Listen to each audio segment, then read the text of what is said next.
So much music on the world, so I'm reviewing a new album every single day, and today is going to be Floor Seats from A$AP Ferg. This is his, not necessarily a comeback, it wasn't a big hiatus, but his comeback to music after his Still Striving album in 2018.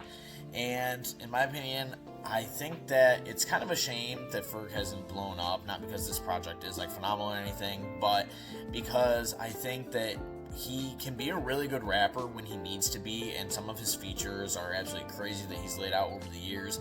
Obviously, he's made a name for himself off of his remixes, like the Work remix. Obviously, it's still like his biggest song, but he can really tap in when he needs to. But when it comes to his full-length studio albums, he really has a hard time just trimming the fat or making just full-fledged like great songs.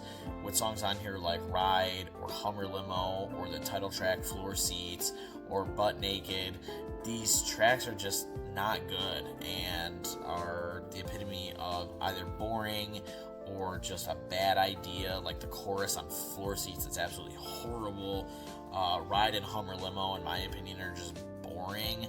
And Butt Naked is kind of just another thing where it's like, just what were you thinking? Like, you know. But then you have great songs on here, like Wham, which obviously blew up kind of recently on TikTok with its edit with Another One Bites the Dust, or I think Wigs is actually a really fun song, or Pups with A$AP Rocky, or the final track Dreams, Fairy Tales, and Nightmares, is that what it's called? Something like that.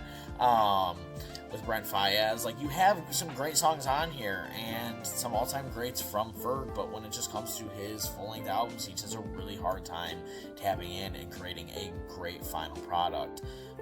So unfortunately for that, it brings down the album a lot, and this is kind of a consistent thing with his projects. His newest project wasn't horrible, but it did suffer from this a little bit. But this is one of the worst examples where he went in, and it's a short album. I think it's 9 songs, and it's even then, it unfortunately, when it's that short of a track list, you need to make sure every single track hits, and there is nothing to take out of it. But it is what it is.